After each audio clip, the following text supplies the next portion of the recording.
Ready.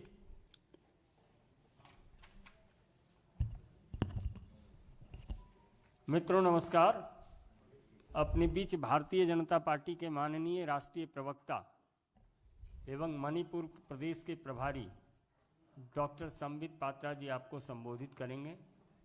मेरा विनम्र निवेदन है माननीय डॉक्टर पात्रा जी से कि आपको संबोधित करें। धन्यवाद संजय जी। एक बहुत गंभीर मसले पर आज ये प्रेस कॉन्फ्रेंस है। वैसे दो मसले हैं, दोनों विषयों को मैं क्रमगत तरीके से रखूंगा। जो पहला विषय है, अभी भारतीय जनता पार्टी के माननीय राष्ट्रीय अध्यक्ष आदरणीय जेपी नड्डा जी ने केरल के हमारे कार्यकर्ताओं को संबोधित करते हुए उन्होंने इस विषय को प्रतिपादित किया था, इस विषय को रखा था। और आप सभी जानते हैं यह विषय राहुल गांधी जी के गैर जिम्मेदाराना रवैये को लेकर है। It is regarding the irresponsible behaviour and the way he misled the nation of mister Rahul Gandhi. बंधुगण, आप सभी जानते हैं, आपने न्यूज के माध्यम से हमें दिखाया था कि चंद दिनों पहले नॉर्थ वेस्ट दिल्ली में जिस प्रकार एक छोटी सी नन्ही सी गुड़िया के साथ दुष्कर्म हुआ था, 9 वर्ष की गुड़िया थी, और उस पूरे मसले को किस प्रकार से उसका राजनीतिकरण करने के लिए उस जघन्य अपराध के साथ भी राजनीति करते हुए राहुल गांधी उनके घर पहुंचे थे, और वहां किस प्रकार कानून को ताक में रखते हुए, जो कानून के दायरे हैं उसको तोड़ते हुए राहुल गांधी जी ने उनके परिवार के सदस्यों के तस्वीर को, उनके माता पिता के तस्वीर को ट्वीट किया था, सोशल मीडिया में डाला था। उस समय भी भारतीय जनता पार्टी ने प्रेस कॉन्फ्रेंस करके इस विषय को आपके सामने रखा था कि ये पॉक्सो एक्ट और जो जुवेनाइल एक्ट है, इन दोनों का उल्लंघन हुआ था।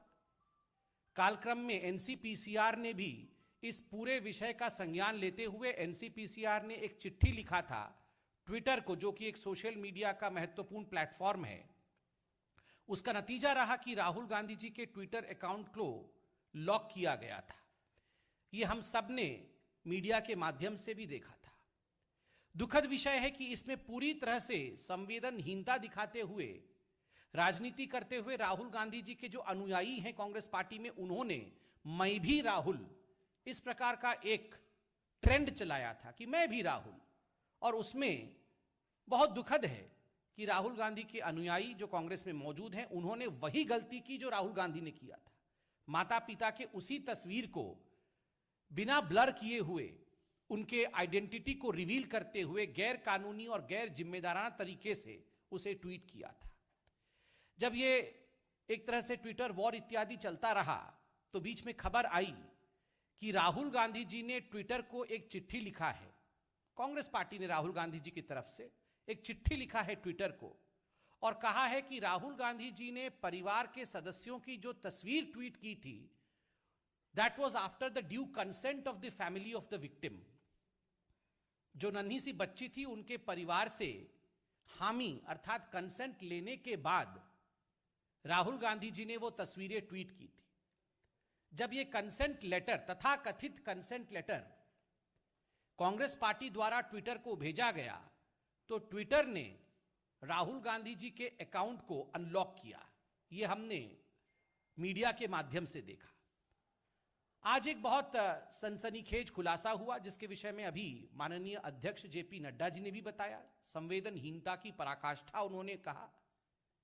और आज हम सुबह से टीवी चैनलों के माध्यम से देख रहे हैं कि जो पीड़िता की मां है, उन्होंने खुद बयान देकर कहा है, एक बार दो बार नहीं, कई बार उन्होंने कहा मीडिया के माध्यम से कि हमारे परिवार से किसी प्रकार कोई कंसेंट लेटर नहीं दिया गया है, हमारे परिवार से कोई हामी नहीं दी गई है, कोई स्वीकृति नहीं दी गई है कि हमारे तस्वीरों को सार्वजनिक किया जाए। और आज हमने यह भी देखा कि जब वो मीडिया से रूबरू हो रही थी, उन्होंने खुद के आइडेंटिटी को भी बचाया, उन्होंने खुद के आइडेंटिटी को रिवील नहीं किया। तो स्वाभाविक रूप से जो वो कह रही हैं कि उन्होंने कोई कंसेंट नहीं दिया, उन्होंने कोई स्वीकृति नहीं दी कि उनके परिचय को सार्वजनिक किया जाए, दुखद है कि राहुल गांधी और कांग्रेस पार्टी ने देश को इतना बड़ा झूठ बोला। एक चिट्ठी लिखा उन्होंने कि we have taken the consent, कि हमने परिवार से स्वीकृति ली है, और परिवार आज मना कर रहा है। बंधुगण, ये छोटा विषय नहीं है, ये बहुत गंभीर विषय है। This is a serious issue. एक तो आप पीड़िता के ऊपर राजनीति कर रहे थे, आपने कानून देखा नहीं, आपने इर्रेस्पॉन्सिबल तरीके से कानून को धता बताते हुए आपने पीड़िता के परिवार के तस्वीर को साझा किया, सार्वजनिक किया। जब आप पकड़े गए और पॉलिसी के हिसाब से ट्विटर ने आप पे और आपके अकाउंट पे कार्यवाही की, तो आपने ट्विटर को और ट्विटर के माध्यम से देश को झूठ बोला कि पीड़िता के परिवार ने आपको स्वीकृति दी थी। This is extremely unbecoming of any responsible political leader. देश का कोई भी जिम्मेदार राजनेता इस प्रकार का संवेदनहीन व्यवहार कर सकता है, इसकी अपेक्षा हमें नहीं थी। राहुल गांधी जी गैर जिम्मेदार हैं, इसमें कोई दो मत नहीं है। Rahul and responsibility never go together, there is no second question on this. Rahul Gandhi ji समय समय पर देश को भ्रमित करते हैं, समय समय पर झूठ बोलते हैं, इसमें भी कोई दो मत नहीं है। देश के सर्वोच्च न्यायालय में राहुल गांधी ने झूठ बोलने के लिए क्षमा याचना की, मगर यह सब राहुल गांधी और कांग्रेस पार्टी से एक्सपेक्टेड था। किंतु रेप जैसे, बलात्कार जैसे, दुष्कर्म जैसे जघन्य अपराध के ऊपर पीड़िता के परिवार के साथ राजनीति करने के पश्चात उस विषय में झूठ बोले, यह हम एक्सपेक्ट नहीं कर रहे थे। इस प्रकार की संवेदनहीनता दिखाई जाएगी, संवेदन शून्यता दिखाई जाएगी, यह हम कदाचित नहीं सोच रहे थे। ट्विटर के ऊपर हम तो कमेंट नहीं कर सकते, मगर इतना अवश्य कहेंगे कि ये जो पूरा विषय आज उजागर हुआ है, आज जो पीड़िता की माता ने खुलासा किया है कि कंसेंट लेटर है नहीं, उन्होंने दिया नहीं है, हम आशा करते हैं कि ट्विटर इसका संज्ञान लेगा और राहुल गांधी जी के अकाउंट को पुनः लॉक करेगा, क्योंकि यह धोखा है। वैसे तो पब्लिक ने राहुल गांधी जी का पॉलिटिकल अकाउंट बंद ही कर रखा है, उनका पॉलिटिकल अकाउंट तो लगभग बंद ही है। हम ट्विटर से भी कहते हैं, इस प्रकार के गैर जिम्मेदाराना लीडर का अकाउंट भी लॉक होना चाहिए। He should not be given any public space for the kind of lies that he has spread, for the kind of fabrications that he has done, for the insensitivity that he has shown. बंधुगण, एक तो यह बहुत ही महत्वपूर्ण और बहुत ही संवेदनशील विषय था। दूसरा विषय भी उतना ही संवेदनशील और उतना ही महत्वपूर्ण है। आप जानते हैं, आदरणीय राष्ट्रीय अध्यक्ष जेपी नड्डा जी ने जन आशीर्वाद यात्रा, हमारे जो नवनियुक्त मंत्रीगण हैं उनके लिए जन आशीर्वाद यात्रा आरंभ हुआ है और पूरे देश में हमारे मंत्रीगण जनता का आशीर्वाद लेने आज जनता के मध्य में हैं। बंगाल में भी हमारे मंत्री हैं, मगर अभी अभी जिस प्रकार की खबर बंगाल से आ रही है वो चौंकाने वाली है और वो दुखद है। 30 से अधिक कार्यकर्ताओं को बंगाल में, जो भारतीय जनता पार्टी के कार्यकर्ता थे और जन आशीर्वाद यात्रा में जो भाग ले रहे थे, उन्हें गिरफ्तार किया गया है। कोई कारण नहीं दिया गया है। जन आशीर्वाद यात्रा को जगह जगह रोकी जा रही है और सबसे दुखद है, मतुआ समाज के पुरोधा, मतुआ समाज के बेटे शांतनु ठाकुर जी, जिनको मंत्री बनाया गया था, नवनियुक्त मंत्री थे, सांसद हैं बंगाल से, उन्हें गिरफ्तार कर लिया गया है। बहुत ही दुखद है। ममता जी, एक मतुआ समाज के बेटे के मंत्री बनने पर क्या इस प्रकार का व्यवहार जायज है? क्या यह मतुआ समाज को आहत नहीं करता है? अगर आज हमारे बीच बड़ोमा अर्थात बीना पानी देवी जी होती तो वो कितनी आहत होती, उनके आत्मा को कितनी चोट पहुंची है, ये आज मतुआ समाज का बच्चा बच्चा समझ सकता है। एक साधारण परिवार से आए मतुआ समाज को रिप्रेजेंट कर रहे उनके मंत्री के साथ जिस प्रकार का व्यवहार आज बंगाल की सरकार ने किया है, मुझे लगता है ममता बनर्जी जी को उस पर जवाब देना चाहिए। वो 24 परगना, उत्तर 24 परगना से उनकी गिरफ्तारी हुई है। ठीक उसी प्रकार जॉन बराला और सुभाष सरकार, जो हमारे अन्यतम मंत्री हैं बंगाल से, उनके भी रैलियों को बाधित किया जा रहा है, उन्हें भी रोका जा रहा है।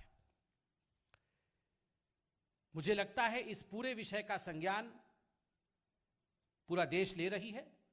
ममता बनर्जी जी जिस प्रकार का डेमोक्रेसी को बचाने का स्वांग तो करती है, लोकतंत्र को बचाने का स्वांग तो करती है, किंतु गैर लोकतांत्रिक तरीके से चुने हुए सांसद और मंत्रियों के साथ इस प्रकार का व्यवहार बंगाल में किया जा रहा है। ममता जी को इस पर जवाब देना चाहिए।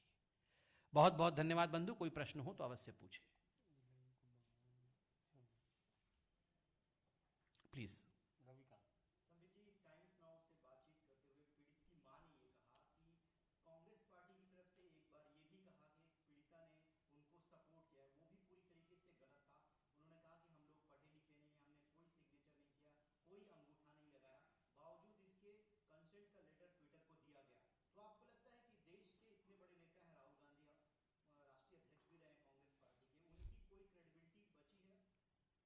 देखिए, जहां तक राहुल गांधी जी की क्रेडिबिलिटी का सवाल है, दोनों की क्रेडिबिलिटी समाप्त हो चुकी है।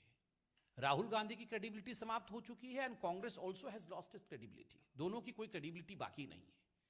हम तो कह रहे हैं अगर राहुल गांधी जी की क्रेडिबिलिटी होती तो कांग्रेस पार्टी पुनः उनको अध्यक्ष नहीं बना देती। और जहां तक आज ये जो खबर है जिसको टाइम्स नाउ ने और टाइम्स नाउ नव भारत ने भी दिखाया है, इस प्रकार के जागरूक पत्रकारिता के लिए हम आपका भी धन्यवाद करते हैं कि आपने एक बहुत महत्वपूर्ण विषय को पब्लिक डोमेन में रखा है और इस संवेदनशीलता को हम सबको निभाना चाहिए कि परिवार को कम से कम इस प्रकार ठग करके, उनके नाम का राजनीतिक इस्तेमाल करके अपने पॉलिटिकल कैरियर को आगे करने की जो आकांक्षा, जो इच्छा राहुल गांधी जी और कांग्रेस पार्टी की है, वो अत्यंत ही निंदनीय है। Himanshu, Republic Bharat.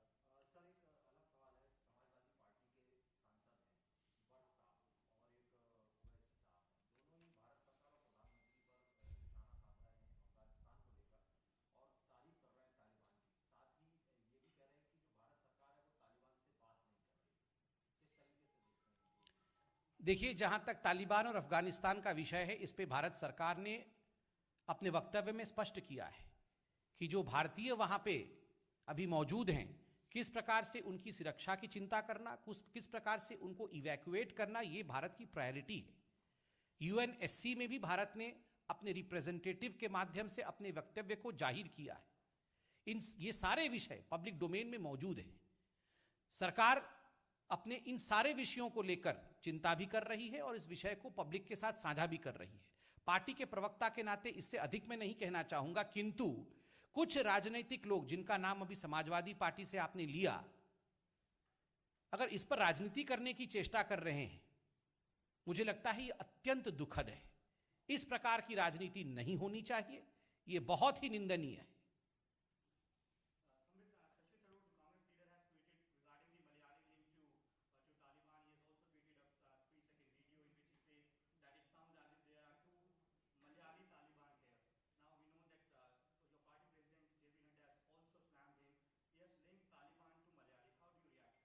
See, as far as Shashi Tharoor is concerned, our President Sri J.P. Nadda ji has already spoken on the issue, and Shashi Tharoor is a repeat offender.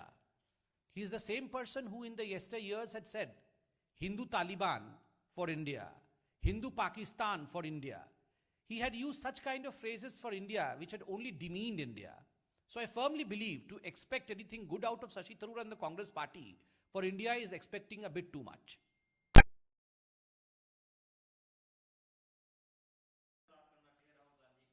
Lock करना चाहिए। तो क्या आप ये कह रहे हैं कि जो उन्होंने झूठा दस्तावेज लगाकर दोबारा उनका सस्पेंशन हटा है ट्विटर अकाउंट का, इस वजह से ट्विटर को दोबारा कार्रवाई करनी चाहिए और उनके ट्विटर पर रहने का हक नहीं है? देखिए, प्रत्यक्ष को प्रमाण की आवश्यकता नहीं होती है। ट्विटर ने अपने पॉलिसी के अनुसार राहुल गांधी जी के अकाउंट को लॉक किया था क्योंकि राहुल गांधी जी ने हिंदुस्तान के कानूनों का उल्लंघन किया था, ट्विटर के पॉलिसी का भी उल्लंघन किया था और माता पिता के परिचय को सार्वजनिक कर दिया था, उनके आइडेंटिटी को रिवील किया था। मगर ट्विटर के उनके अकाउंट को लॉक करने पर राहुल गांधी जी ने एक चिट्ठी लिखा, कांग्रेस पार्टी ने उनके बिहाफ पे एक चिट्ठी लिखा कि राहुल गांधी ने जो भी किया है वो एक कंसेंट के आधार पर किया है, माता पिता ने कंसेंट दिया है कि हमारी आइडेंटिटी रिवील की जा सकती है। किंतु आज मीडिया के माध्यम से यह मालूम पड़ा कि यह कंसेंट लेटर झूठी है, कोई कंसेंट नहीं दिया है परिवार ने। माताजी ने खुद बताया कि हमने कोई कंसेंट नहीं दिया है और जब वो खुद इंटरव्यू दे रही थी उन्होंने भी अपने परिचय को सार्वजनिक नहीं किया। तो स्वाभाविक रूप से एक झूठे चिट्ठी के आधार पर राहुल गांधी जी चाहते हैं कि उनके अकाउंट को अनब्लॉक किया जाए, जो कि शायद कर भी दिया गया है, अनलॉक किया जाए, जो कि शायद कर भी दिया गया है, मीडिया के माध्यम से हमने देखा। तो स्वाभाविक है ट्विटर को इसका संज्ञान लेना चाहिए, क्योंकि जो व्यक्ति इतना गैर जिम्मेदाराना रवैया रखता हो, जो किसी पीड़िता के परिवार के साथ खिलवाड़ कर सकता है, उनके इमोशंस के साथ, क्या उसे एक पब्लिक प्लेटफॉर्म पे रहने का अधिकार है? यह हम सार्वजनिक रूप से पूछ रहे हैं। बहुत बहुत धन्यवाद।